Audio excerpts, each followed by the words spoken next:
Hello everyone, welcome to Biblical Light. Today we will discuss a tragedy of Lot's wife. To understand Lot's wife's tragedy, we must understand Sodom. This wasn't just a sinful city, it was a civilization that reached such a degree of moral decay that it became the symbol of absolute wickedness for all time. Sodom and Gomorrah, cities of the Jordan Valley, fertile and beautiful, like the garden of the Lord, Genesis 13:10, had become centers of violence, sexual perversion, pride, and cruelty. The history of these cities began long before their destruction. When Abraham and Lot divided the land, Lot chose the Jordan Valley because it was well watered and beautiful to behold. But Scripture adds an ominous warning.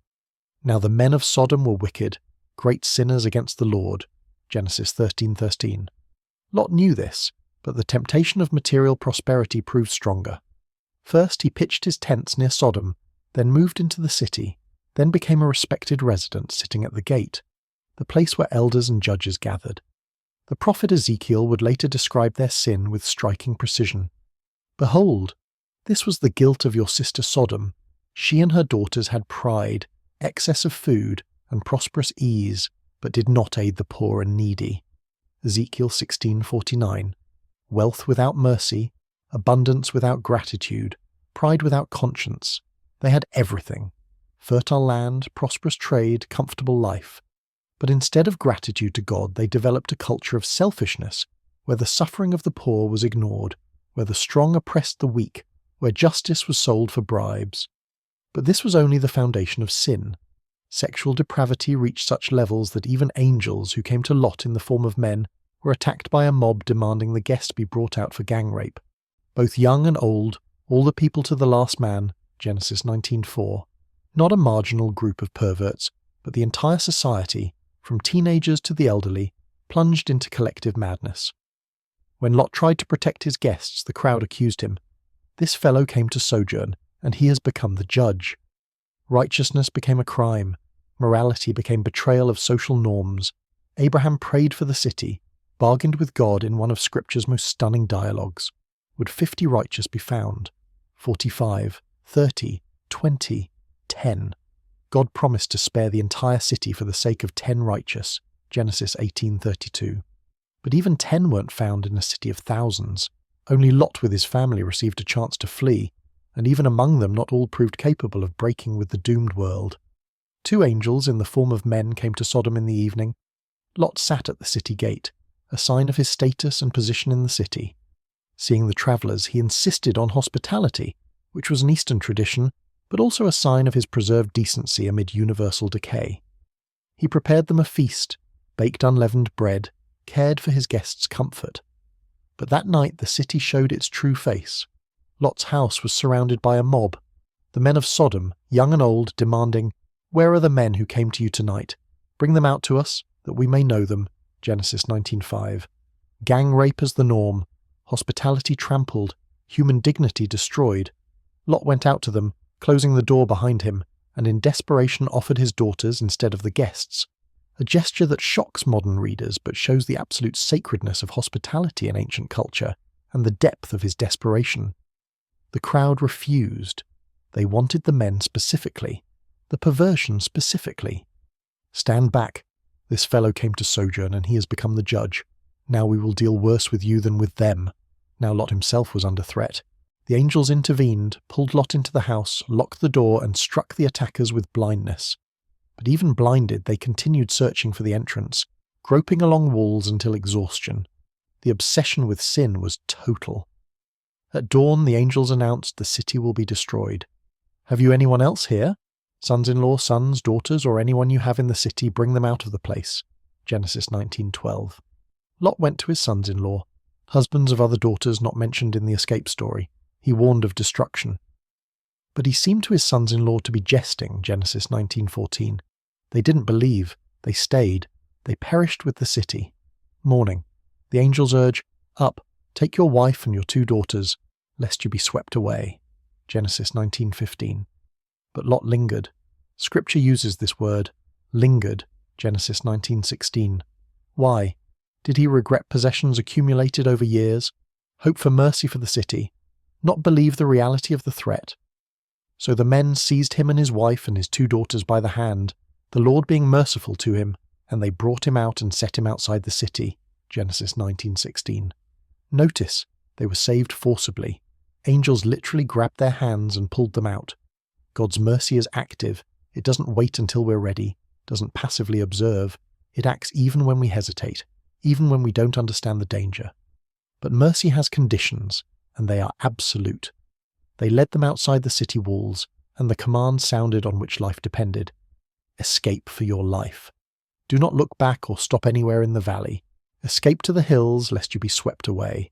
Genesis 19:17. 3 imperatives: escape, don't look back, don't stop. The condition simple, clear, without ambiguity. Why couldn't they look back? Was this an arbitrary test of obedience like the command not to eat the fruit in Eden? Externally simple but testing the heart? Or is there embedded here a deep spiritual truth? Looking back meant not just the physical gesture of turning the head. It was a state of heart, internal attachment, unwillingness to let go, regret for what was left behind, longing for the condemned world, desire to return, a heart divided between salvation and destruction. Lot, even after everything he witnessed, asks permission to change the salvation plan. Not to the mountains, but to the nearby city of Zoar, small, insignificant, but more accessible. Behold, this city is near enough to flee to, and it is a little one, and my life will be saved. Genesis 19-20. Fear of mountains or physical weakness? The angel agrees, showing incredible flexibility of mercy. Behold, I grant you this favour also, that I will not overthrow the city of which you have spoken. Genesis 19:21. The judgment plan changes for one person, but the condition remains. Escape there quickly, for I can do nothing until you arrive there. Genesis 19:22. Judgment delays to give the righteous a chance. They run across the plain, a family of 4. The sun rises over the Jordan Valley, illuminating cities living their final minutes. The sun had risen on the earth when Lot came to Zoar. Genesis 19:23. The moments synchronized perfectly, and in this moment, when Lot reaches safety, the heavens open. Then the Lord rained on Sodom and Gomorrah sulphur and fire from the Lord out of heaven, and he overthrew those cities, and all the valley and all the inhabitants of the cities and what grew on the ground. But Lot's wife, behind him, looked back, and she became a pillar of salt. Genesis 19:24-26. One glance, one moment of disobedience. Scripture doesn't explain her motives in detail. Doesn't say what she told her husband or daughters, what thoughts raced through her head, what emotions overwhelmed her heart. Only action, looked back, and consequence, became a pillar of salt. But we can reconstruct. She looked back because her heart remained in Sodom. There was her home, years of building, every room filled with memory, every object connected with history. There were friends and neighbours, women with whom she shared life, told secrets, celebrated children's weddings, mourned losses. There was social status, wife of respected Lot who sat at the gate, a woman with position, with reputation.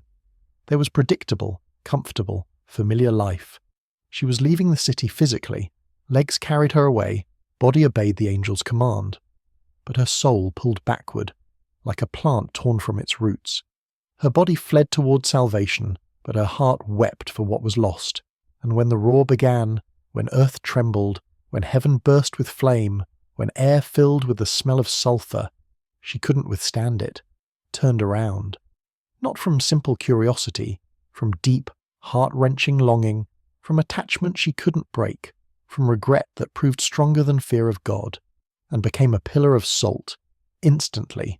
A body frozen in the gesture of looking back became a monument forever. The text doesn't specify the mechanism, chemical reaction from concentrated sulphurous vapours, divine miracle of instant judgment. What matters is the result. A woman who was minutes' walk from safety perished on the very threshold of new life because she wouldn't let go of the old. Yes, absolutely, categorically yes. The condition was not a trap but a real path to salvation. Don't look back, and you will live. This was not a deceptive promise or theological puzzle. The proof: Lot was saved. 2 daughters were saved. They fulfilled the condition, didn't look back, continued running forward, and remained alive. The wife looked back and perished. The cause and effect relationship is direct, clear, tragically simple. God didn't desire her death. The entire sequence of events screams this. He sent 2 angels specifically to save Lot's family. Angels took her by the hand personally, led her from the doomed city, gave crystal clear warning about what not to do. Every element of salvation was in place: warning, escort, time to flee, even changing the plan for their convenience. Mercy was generous, patient, active. But mercy required response, obedience, trust, decisiveness in choice. Her death wasn't divine cruelty or predestined fate. It was choice, free and tragic. She chose to look back, knowing the prohibition, chose in heart to remain in Sodom even as her body fled from it. And this choice of divided heart proved fatal. Salvation is impossible halfway. You cannot be partially free from a condemned world, cannot have one foot in the ark and another in the flood. Either you leave completely, heart, soul, will, attachments, or you perish with what you love more than God. Lot's wife tried to combine the incompatible: salvation without renunciation, new life without farewell to the old. And this attempt killed her. Could Lot's wife have been saved if she hadn't looked back?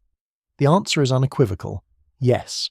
The condition was clear, mercy was real and generous, the path to salvation was open to all who would obey. She perished not because God was cruel or capricious, but because her heart couldn't bear the break. She wanted salvation without cost, new life without death of the old, God without renouncing idols, and this is theologically, spiritually impossible. The pillar of salt at the edge of the dead valley, according to tradition, stood for centuries, testimony for generations of travellers. Some ancient historians claim to have seen it. Josephus wrote that this pillar still existed in his day. Whether it was the true pillar or pious legend doesn't matter for the spiritual lesson. What matters is the truth it represents forever. Looking back at condemned past turns a living person into a dead monument, a witness into a memorial, the saved into the perished.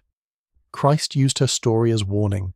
Remember Lot's wife, Luke 17:32, in the context of his second coming, the last days, when salvation will require decisiveness. Whoever seeks to preserve his life will lose it, but whoever loses his life will keep it. Luke 17:33. The kingdom's paradox.